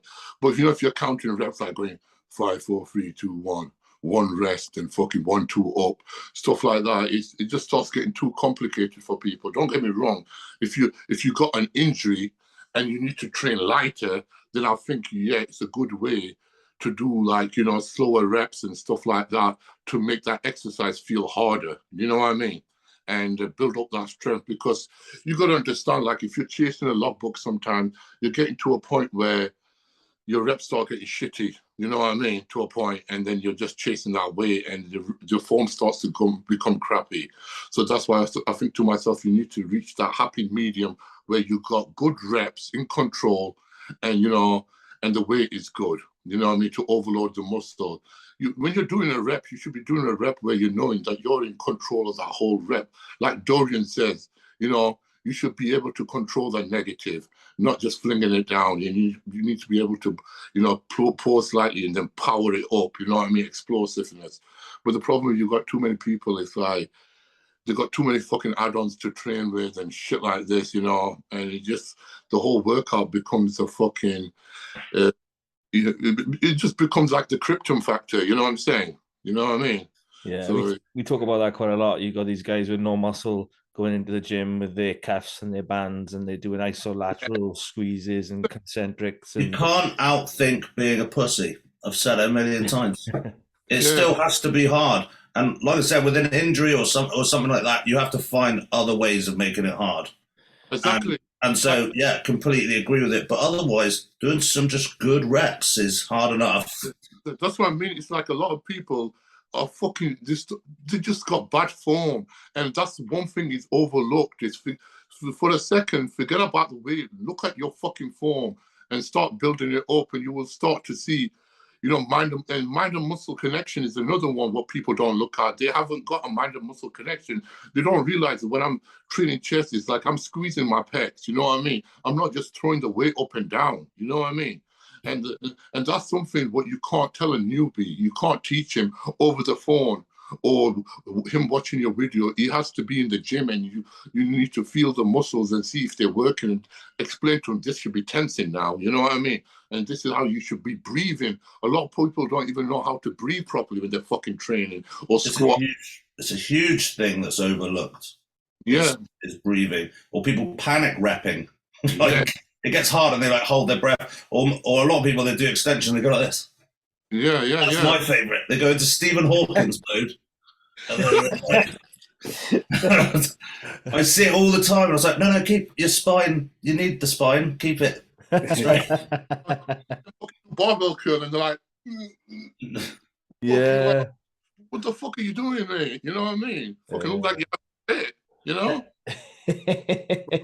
I get what you're saying with feeling the muscle, that when you don't have the muscle, you can't fully contract it and feel it properly, can you? And it comes with time when you start growing it. It's like when somebody first comes to you and you're trying to explain how to do a lat spread, and they don't know how to tense their lats. It's hard to explain it. You have to feel it, don't you? And that comes with time and wisdom, and when you're pushing the weights. Yeah, it's the same way, like, you know, when a newbie starts gymming and a fucking a coach in a fucking pure gym is making them do cable crossovers. What the fuck, man? Get on the bench press. Yeah. Do the fucking compound movements. Stop wasting your time with fucking isolation shit. That's gonna get you nowhere. All you just need to do is fucking squats, bench press, deadlifts, and shoulder press. No. I can't squat or deadlift because I got a bad back, or bad for your knees, isn't it? Anything that's hard, they don't want to do, basically. Well, but that's the thing. When you're starting out, using systemic exercises that train multiple muscle groups is definitely the way to do it. Your recovery is your recovery is not going to be a problem because you're a bag of tendons.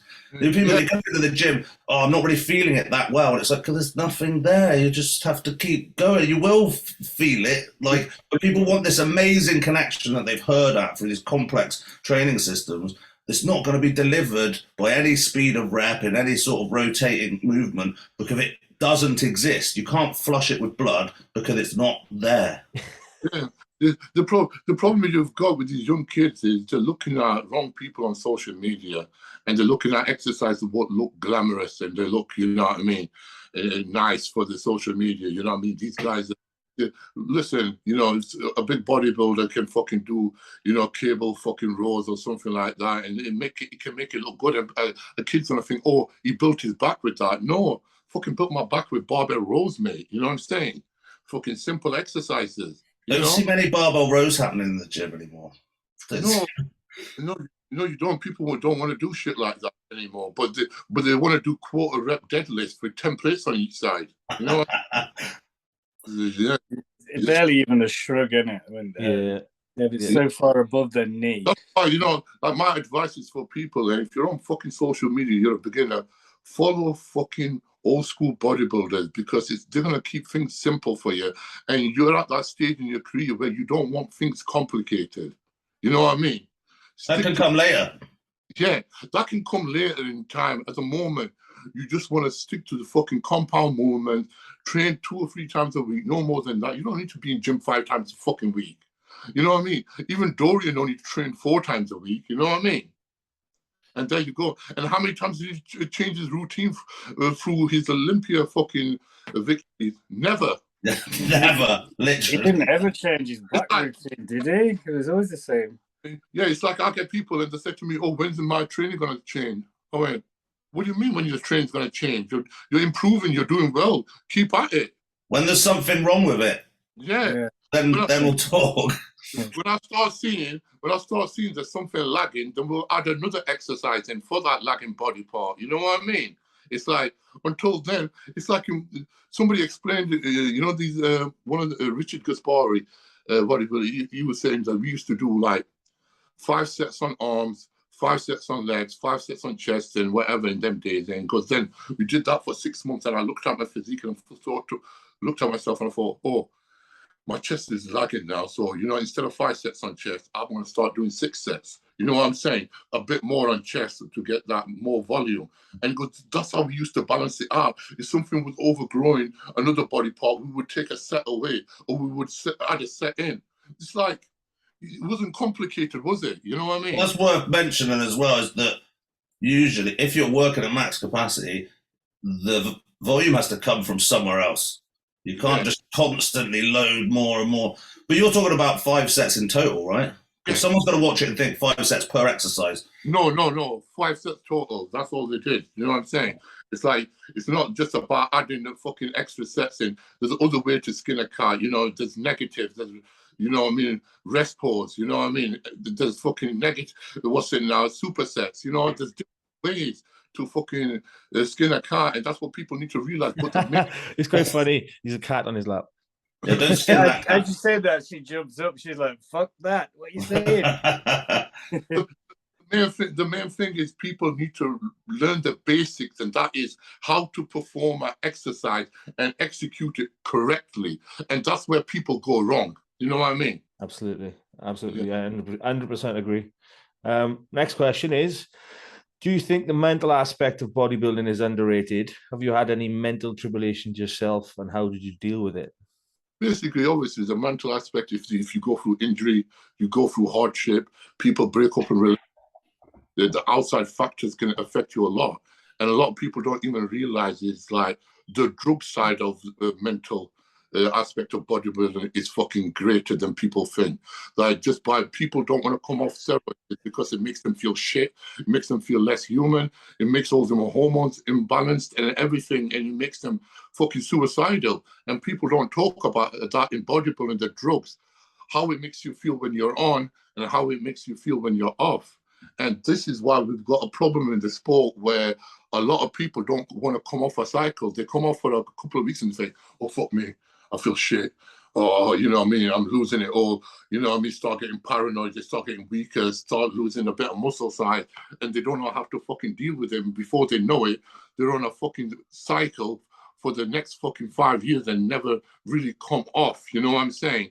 Or gone onto a fucking TRT dose. Do you know what I'm saying? And but the TRT is usually like what I would take as a course, and it's not coming off. Yeah, but when you're later in your career, you can do that. But when it's young kids doing that, it fucks them up. And that's why you have a lot of people in this industry, yeah, you got people break up in relationships because they can't even get it up no more. You know what I mean? They got prolactin problems. I've had guys like in the teens, even early 20s, coming to me regular. Oh, can I buy some Viagra off you? Can you get me some test protein? Can't get an hard on. I'm like, how is he not working at that age in your life? You fucked yourself up that much.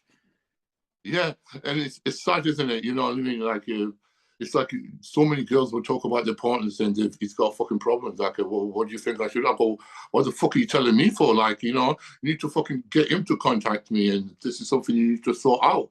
You can't just sort it out with a Viagra tablet. You know what I'm saying?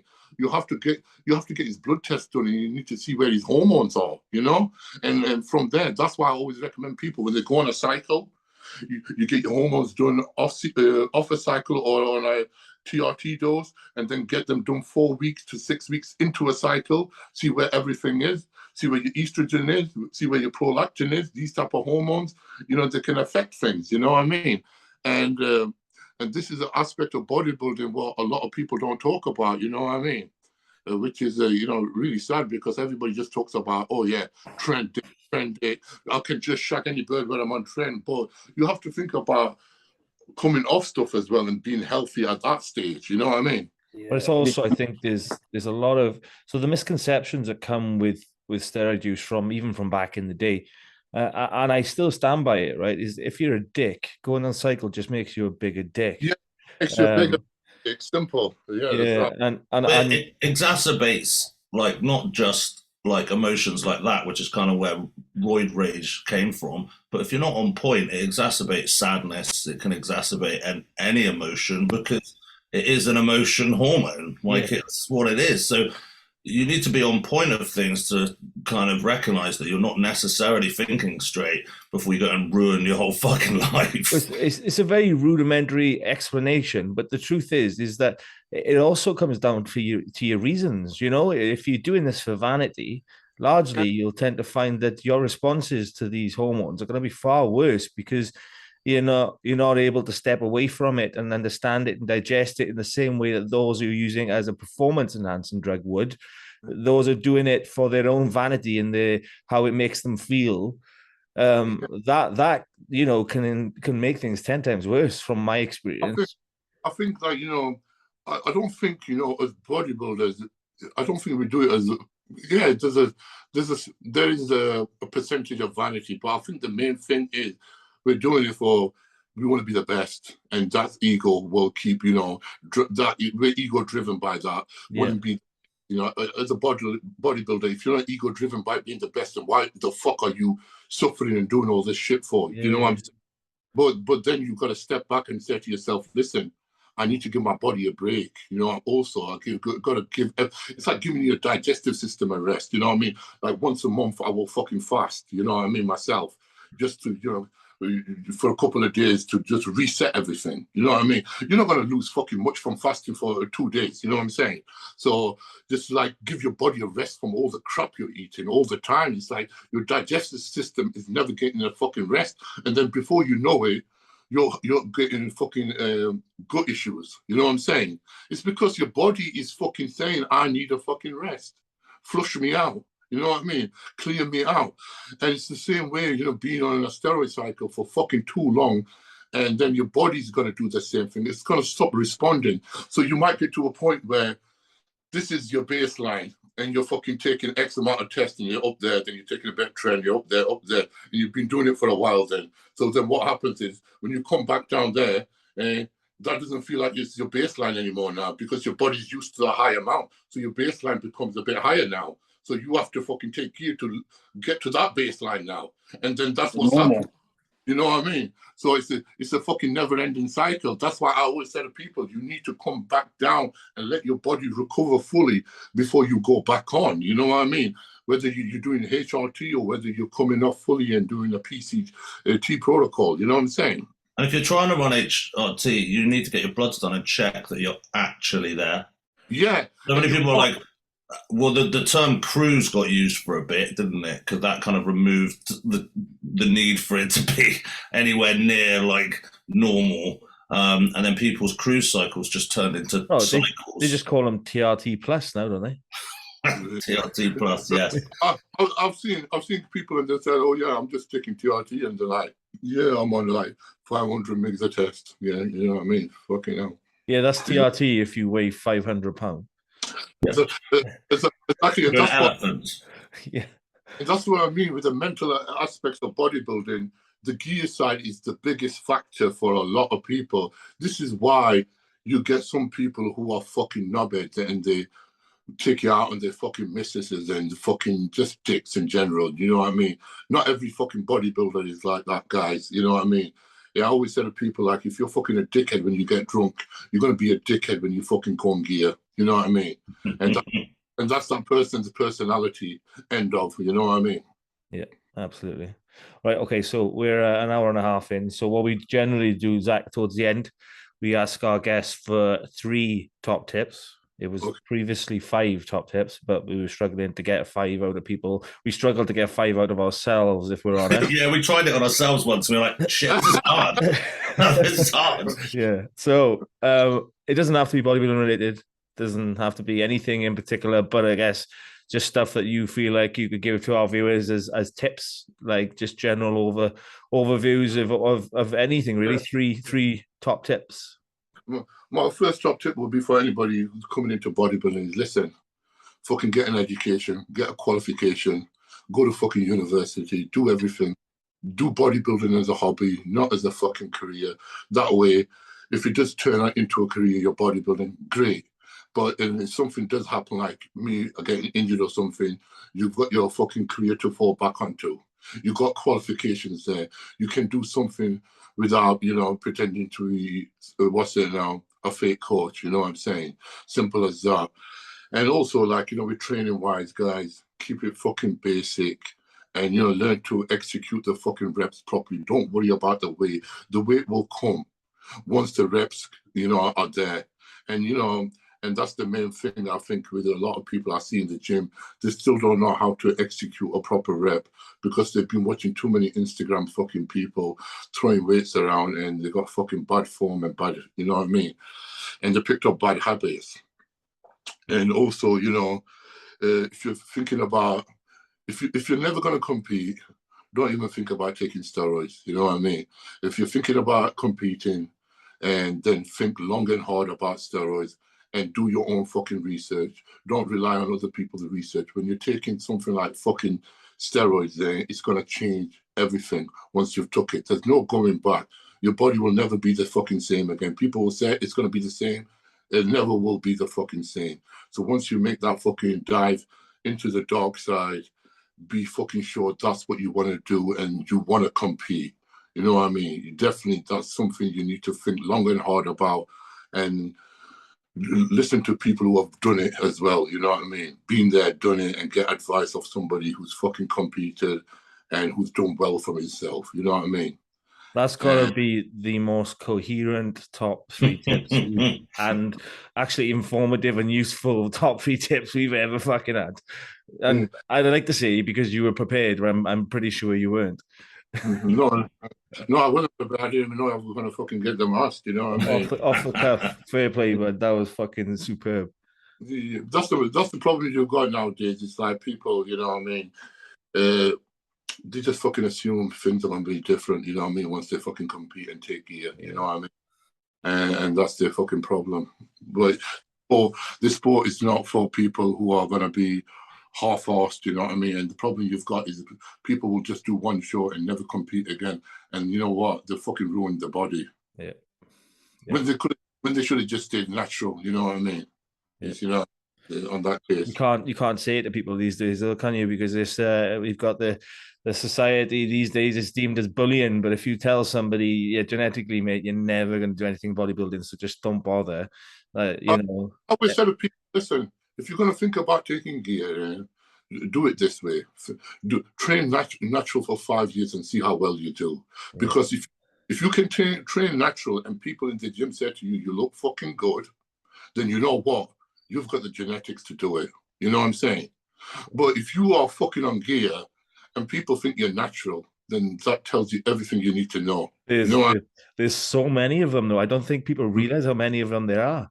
Me, I've been in my gym totally. I've seen somebody will say to me, I'll see guys going to the counter or something like that, you know what I mean, getting that secret fucking, box there. And I'm just like, look at them, I'm like, fucking hell. I was training about a couple of weeks ago, I was doing tricep push and there was this guy fucking, some fucking young lad, it must have been about 20, and he's training, and he's fucking shouting, he's doing his fucking arm curl, and he's going, fucking, I gotta eat pumping. And the mate goes to me, yeah, we're fucking gonna be massive for next year. He goes, yeah, we're ready for a cycle. I was like, fucking hell. You should have just backhanded it.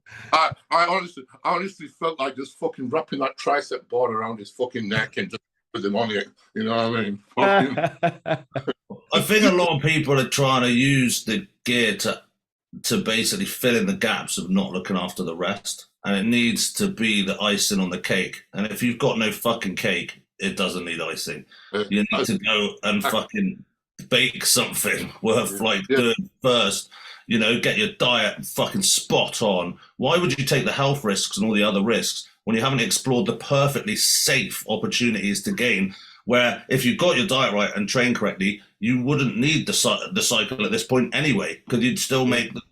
Yeah, I said to this guy once, he goes to me, I want to start a cycle, Zach. I went, okay, cool. I go, how much money have you got to spend on a cycle? He goes, £250. I go, you know what you do with that £250? Go to fucking Tesco and get some fucking proper food. Get some good fucking quality food. None of this fucking takeaway fucking shit. You know what I mean? And I go, and you fucking eat proper food 4 or 5 times a fucking day, eating fucking beef, fish, chicken, everything, you know what I mean? Rice, you know what I mean? Pasta, fucking oats, whatever. And I go, watch, you will feel like you're on fucking steroids. I go, food is the fucking key. You can't build a fucking house without brick, you know, without bricks, simple. You know what I'm saying? Yeah. There was a guy in my gym, Zach, right? He literally said to me, after I bought my 10 mil this week, he said, I've only got enough for beans on toast for the rest of the week. I was like, are you for fucking real? I was like, I suggest you get a fucking refund and go buy yourself some fucking food. You know, the sad thing about it is there's some fucking idiots out there who will spend their money on fucking this gear cycle and the kids and missus will be starving. I was going to say the same on another few. They don't pay the fucking rent to leave their kids in trampy fucking holy clothes. They got no food, and he's banging his fucking shit on gear and cocaine for the weekend. Yeah, some people's priorities are fucked, aren't they? Yeah, that's the problem. You got, you know, that's why, you know, like I said to you, the problem we've got is like some of the people got wrong role models, and they only see a glimpse of somebody on Instagram for 2 seconds, and they're thinking, wow, that guy's made it. It's not fucking like that, mate. That fucking 5-second clip is the best clip you're gonna get out of his fucking day, but you don't see the rest of his fucking day, what you have to fucking go through. You know what I mean? Yeah. It's not all about fucking smiles and fucking great workouts, you know what I mean? And if you're gonna post a workout on social media, at least fucking make it look like you're fucking training hard, because half of these people training and the training videos on there, mate, fuck me. I'd rather watch fucking cricket or fucking snooker or fucking... you know what I mean? People think because they got a fucking Instagram page, it's okay for them to have a YouTube channel now and post fucking training videos. Like, you know what I mean? Nothing more cringe. Dan was talking about this last week when we were up at the universe about these people. What's that? I'm worried. Oh, no. We were talking about these people posting videos on YouTube of them, like candid camera shots of them training, and like they've got like 10 views.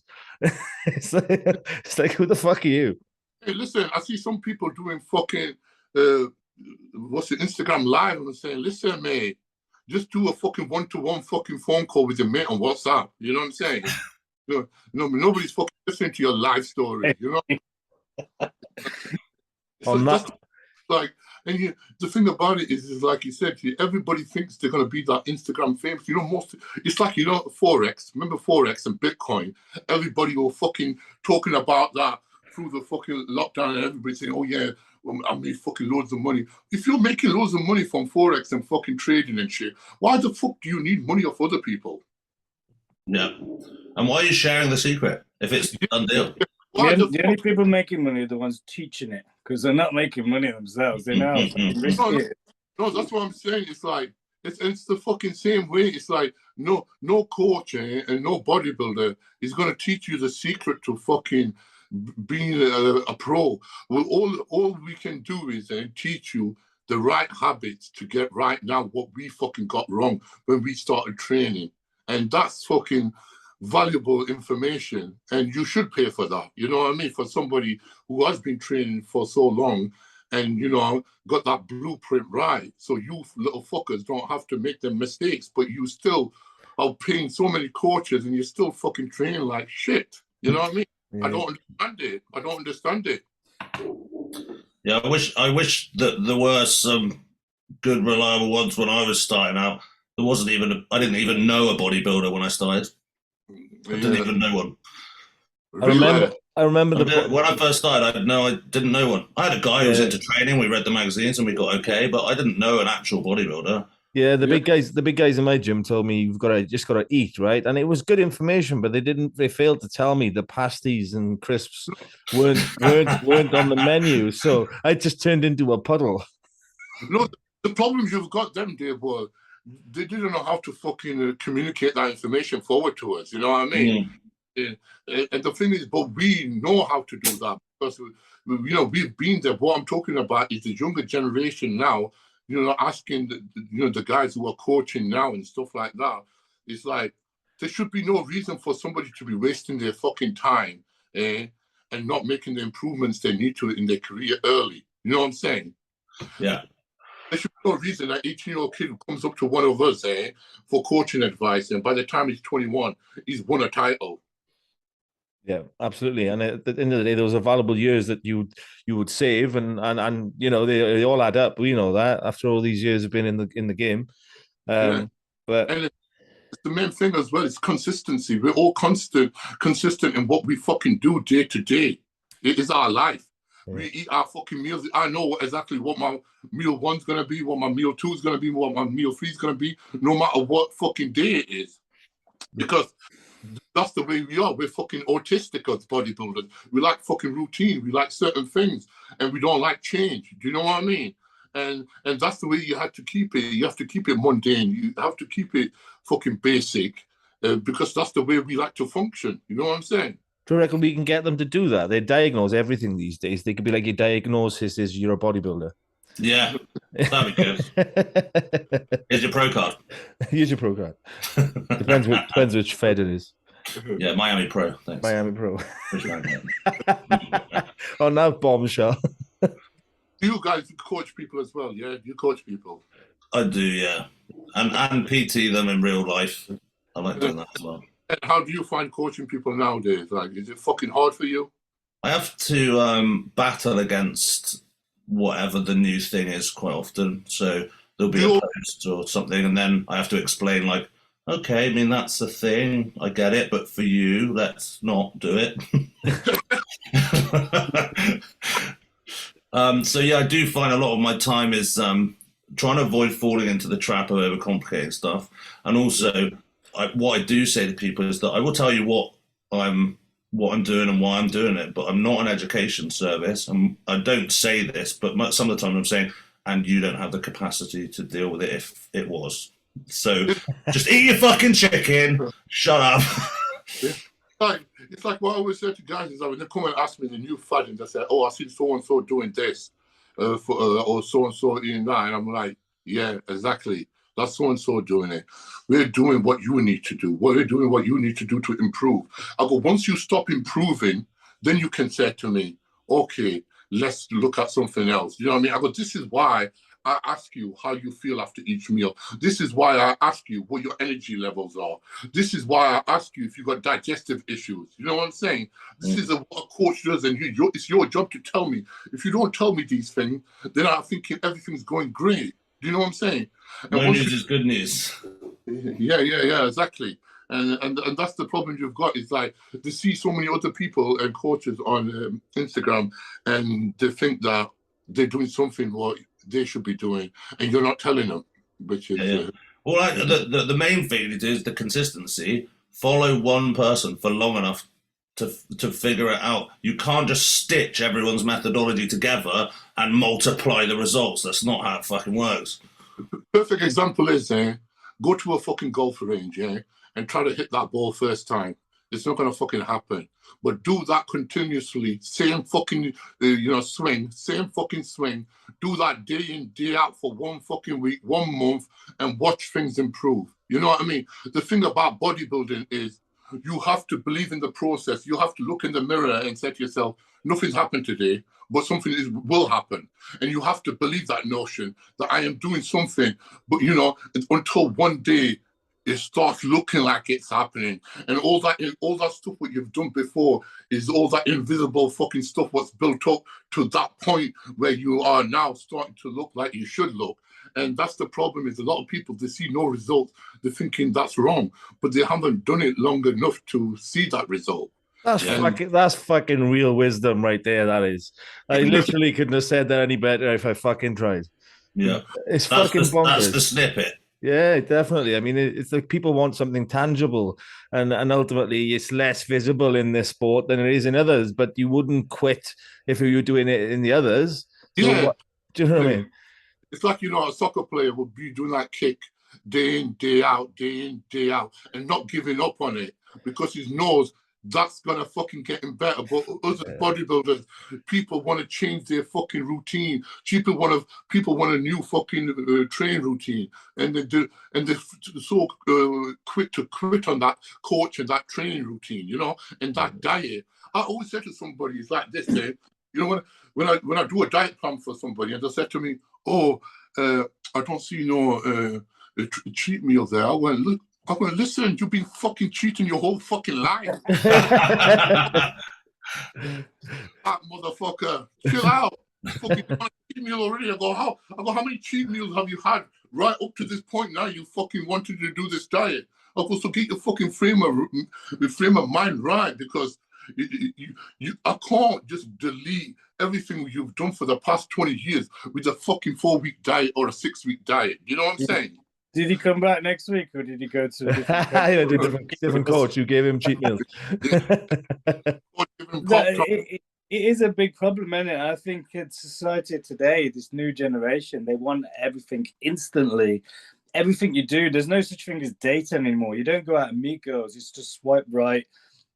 Fucking 10 hours later, you're banging some girl, whatever.